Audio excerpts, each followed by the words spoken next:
lawan Australia ke, mainlah lawan Jordan ke, di Piala Asia itu mainlah lawan Jepun ke, Iraq ke, dia still main tanpa sebarang rasa takut ataupun gusar. Assalamualaikum warahmatullahi wabarakatuh. Jumpa lagi dengan saya Tika Put Official.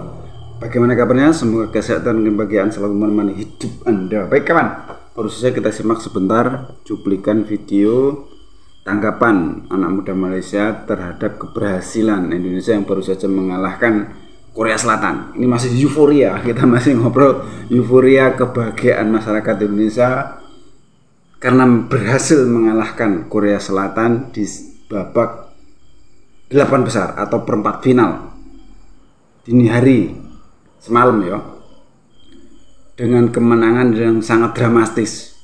Kita akan menyimak bagaimana reaksi anak muda Malaysia ini membicarakan tentang perkembangan sepak bola di Indonesia. Kita simak bareng-bareng, baru nanti kita reaksi. Jangan kemana-mana. Ada Marcelino Ferdinand. What a player. What a player. Marcelino Ferdinand. Dan juga ada beberapa nama, dan sekarang ini masa dia adalah masa untuk Indonesia. Ada campuran beberapa jenis pemain daripada Liga 1, iaitu pemain-pemain seperti Enando Ari, pemain-pemain seperti Rizky Ridho, pemain-pemain seperti Witan Sulaiman juga yang daripada Liga 1. Pemain-pemain Ramadan Sananta, pemain-pemain yang berpangkalan di Eropah. Kita ada Nathan Chuao. Kalau aku tak sebut salah nama dia. Rafa Struik. Ada Rafa Struik, ada Eva Jenner, ada Marcelino Ferdinand. What a player. What a player. Marcelino Ferdinand. Dan juga ada beberapa nama lain yang sejak akhir-akhir ini meniti di bibir peminat bola sepak Indonesia, seperti Justin Hubner yang baru saja melengkapkan perpindahan dia ke pasukan J1 iaitu Cerezo Osaka. Jadi blend ni adalah blend pemain-pemain Shin Tae-yong. Kalau kita tengok, kalau pemain-pemain ni ada label dia kita tengok kat label tu, player Shin Tae-yong, sebab dia orang dah tahu cara permainan, dia dah tahu apa yang dituntut oleh Shin Tae-yong, dan dah tahu apa yang dituntut oleh rakan sepasukan mereka sendiri. Kalau kita tengok prestasi pemain, aku nak single out pemain seperti Rizky Ridho yang a permanent fixture dalam plan Shin Tae-yong, sama ada untuk pasukan bawah 23 ataupun pasukan senior kan. Level dia dah lain, Kish. Level dia dah memang level seorang centre back kebangsaan yang boleh bersaing di peringkat antarabangsa. Juga kita ada surprise packages daripada pasukan Indonesia ini. Pemain-pemain seperti Hoki Caraka, pemain seperti Komang yang sudah memberikan gol. Aku ada berdiskusi dengan seorang peminat daripada Indonesia. Aku tanya dia, siapa pemain Komang ni? Aku first time tengok. Dan dia sentiasa berada di tempat yang betul, di ketika yang betul untuk melakukan percubaan. Walaupun dia seorang pemain pertahanan kan. Aku rasa bila kita sekalikan ataupun gabungkan, campur adukkan elemen-elemen yang aku sebut ni, dapatlah kita satu pasukan Indonesia yang sangat garang dan berwibawa di pentas Asia, Kish. Bila aku tengok pasukan Indonesia dan corak permainan mereka, kau tahu mereka mengingatkan aku kepada siapa? Pasukan Atalanta Gasperini 3 tahun lepas. Yang ada Papu Gomez, Josip Ilicic. Setup tu lebih kurang sama kan, 3 di bawah. Betul, setup tu lebih kurang sama, tapi it's the way they play. It's the cara mereka beroperasi dengan bola dan juga tanpa ada bola, dan keberanian yang ada pada pasukan ini. Dia macam ni ya, dekat Asia Tenggara ni, bagi aku ada satu wabak yang akan sentiasa membelenggu bola sepak. Wabak inferiority complex. Akan sentiasa membelenggu mana-mana pasukan di Asia Tenggara, kerana sebagai sebuah negara, sebagai sebuah kawasan, kita sentiasa dilihat sebagai kawasan yang kecil, third world nations. Kalau tolak tepi Singapura, yang lain semua dilihat sebagai the less important ones, third world nation, tak begitu besar, tak begitu penting. Walaupun kita ada populasi yang cukup besar Asia Tenggara, khususnya dengan Indonesia kan, tetapi inferiority complex, di mana kita sentiasa rasa kita lebih kecil, kita lebih kita tidak cukup bagus, kita tidak sebesar negara-negara lain. Itu akan sentiasa bermain di fikiran, dan benda ni trickle down kepada so many different aspects of life, dari segi budaya, bahasa, sukan, bola sepak, right? Dan itu akan memberi impak kepada cara kita bermain, terutamanya di pentas tertinggi. Tapi kalau aku tengok Piala Asia tempoh hari dan aku tengok kejohanan bawah 23 sekarang ni, there is a sense of fearlessness. Tak ada rasa takut daripada Indonesia bila hang tengok cara dia bermain. Mainlah lawan Australia ke, mainlah lawan Jordan ke, di Piala Asia itu mainlah lawan Jepun ke, Iraq ke, dia still main tanpa sebarang rasa takut ataupun gusar. Dan bagi aku, the ability to overcome inferiority complex itu adalah mungkin kontribusi terbesar Shin Tae-yong kepada budak-budak ni. Ya, baru aku nak sebut tadi tu. Tidak sah untuk kita berbicara tentang pasukan Indonesia versi kali ini kalau kita tidak berbicara tentang Shin Tae-yong. Dalam ketika Indonesia sedang meniti sebuah perjalanan yang luar biasa, dia kata ni, Erick Thohir sebagai ketua umum PSSI sudah pun melakukan rundingan dengan Shin Tae-yong yang menyaksikan beliau akan kekal sebagai ketua jurulatih pasukan timnas Indonesia sehingga tahun 2027. Dan sekiranya itu terjadi, beliau akan menjadi pelatih timnas terlama yang memegang jawatan tersebut. Cuba hang tengok Indonesia dikala Shin Tae-yong mula-mula mengambil daripada Scott McManamy kalau tak silap aku sebelum tu. Anda masih ingat dengan nama tersebut? Dan bandingkan dengan Indonesia sekarang, Jauh. Semalam aku dah tengok satu diskusi di kabel televisyen Indonesia lah. Dia punya moderator tu Hotman Paris, seorang host dan seorang lawyer terkenal di Indonesia. Ada beberapa panel, entah apa yang mereka cakapkan, mereka bincangkan. Ada yang pro dengan keputusan tersebut, ada yang kontra dengan keputusan tersebut lah. Yang pro dengan keputusan memperpanjang kontrak Shin Tae-yong ni cakap, oh, this is the perfect situation for us kan. Dia ada dynamic dia dengan presiden federation dan is for the greater good.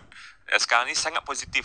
The public notion is positive, result is positive. You can see the work of Shin Tae-yong. Ada juga yang cakap Shin Tae-yong ni hanya hebat kalau dia disuap oleh Erick Thohir. Bukankah itu yang perlu? Itu yang kita mahukan. Itu yang kita ketagihkan. Itu yang kita tagih. Semua kita negara mahukan dinamik yang sangat baik di antara presiden dan ketua umum dan juga dengan ketua jurulatih pasukan kebangsaan. Dan Indonesia ada perkara itu sekarang. Adakah kita boleh kata perkara yang sama tentang Malaysia? Saya tak nak berbicara tentang Malaysia sekarang. Saya nak kekal di topik Indonesia. Kerana saya just nak give flowers. Saya nak memberikan bunga. Kepada pemain kegemaran saya di Asia Tenggara pada ketika ini. Siapa? Marcelinho Ferdinand. Tak boleh lah Faiz. Dia ada swagger. Dia ada swagger, dia ada fearlessness, dia ada body language dia di atas padang, gerak-geri, lenggok badan dia, cara dia memegang bola, cara dia hold bola, cara dia mengambil penalti. Cara dia mengambil penalti. He is such a cool character. Dia kadang-kadang bila tengok pemain bola sepak ni, kadang-kadang they are really good players tapi tak semestinya sedap untuk dipandang mata. Sometimes you can watch the best players in the world tapi kadang-kadang tak semestinya mereka sedap untuk dipandang dengan mata kasar. Tapi Marcelinho Ferdinand sedap sangat kau nak tengok dia main. It's very appealing to the naked eye. Easy on the eye. Easy on the eye kalau bak kata dalam bahasa Inggeris kan. And it's setiap kali aku tengok dia, aku akan dapat satu atau dua atau tiga extra bits about him yang akan mula suka. Dan dia adalah pemain yang tengah betul-betul set the tone for this generation of Indonesian footballers, yang tengah betul-betul set the tone. And aku rasa Marcelinho Ferdinand plays an important role dalam pasukan. Bukan dari segi permainan sahaja, tapi dari segi, hang bayang sekarang ni hang ada squad yang mana ada pemain-pemain naturalisasi dan warisan, dan kemudiannya hang ada pemain-pemain yang berpangkalan di liga domestik. Kadang-kadang untuk hang melangsungkan perkahwinan antara dua komuniti ini bukan sesuatu yang mudah. Tapi kalau hang ada pemain tempatan, pemain yang lahir membesar dengan budaya Indonesia melalui sistem bola sepak di Indonesia yang kemudiannya sedang beraksi di Eropah, dia akan menjadi jambatan di antara dua komuniti. Baik, itu tadi ulasan secara lengkap dari dua anak muda ini membicarakan tentang sepak bola ya. Saya rasa dia cukup jeli ya, cukup jeli mengamati perkembangan sepak bola di Indonesia. Dan abangnya yang tadi, yang satunya, yang gemuk itu, beliau apa istilahnya, respect sama Marcelino Ferdinand. Marcelino Ferdinand tuh enak dilihat, permainannya bagus. Dia juga main di Eropa, jadi sebagai jembatan di antara pemain-pemain Indonesia yang naturalisasi ya, yang bermain di Eropa dan pemain Liga 1. Dia sebagai jembatan, seperti itu ulasannya. Dan dia juga tidak mau membicarakan tentang sepak bola Malaysia. tidak mau membicarakan sepak bola Malaysia yang saat ini terpuruk, benar-benar terpuruk. Pulang membawa telur ayam kan gitu kan, ceritanya begitu ya, di tempat yang lain. Ya, dia hanya membicarakan sepak bola Indonesia yang saat ini lagi bagus-bagusnya. Semuanya serba positif. Hanya Bung Toel aja. Sebenarnya Bung Toel sih, menurut saya pribadi, menurut Gabut Official ya, Bung Toel itu memang dia istilahnya sebagai bumbu kawan. Kalau semua setuju kan juga nggak asik. Makanya ada sosok Bung Toel. Dia selalu saja mengkritisi apa-apa yang terjadi di timnas kita. Selalu dikritisi. Yang istilahnya Sintayong disuapi sama Erick Thohir lah, segala macam lah, pokoknya selalu dikritisi. Tujuan dia juga, saya rasa cukup baik, tujuannya baik lah, tapi kan namanya orang, karena dia selalu kontra dengan banyak orang kan, selalu diprotes loh, selalu diprotes. Ada dulu yang mengarahkan agar Bung Toel jadi pelatih Malaysia saja, dan begitu macam-macam lah. Begitu Indonesia sudah menang dari Korea Selatan, bagaimana Bung Toel kan gitu, seperti itu kawan. Jadi intinya anak muda Malaysia ini berdua ini membahas tentang kemajuan sepak bola Indonesia yang cukup pesat dan cukup menggembirakan, bisa menjadi kekuatan besar Asia. Bisa jadi kalau permainan anak-anak kita, permainan U23 kemarin bisa dipertahankan, bisa menjadi kedepannya akan lebih bagus. Dia juga masih muda, masih muda, tapi main di senior juga, terus main kelompok umur, akhirnya kan bisa tampil dengan maksimal seperti itu kawan.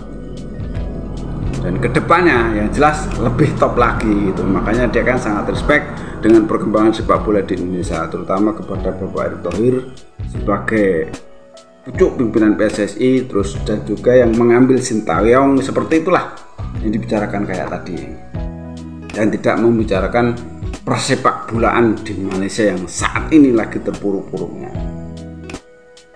Oke ya, cukup sekian reaksi dari The Gabut Official.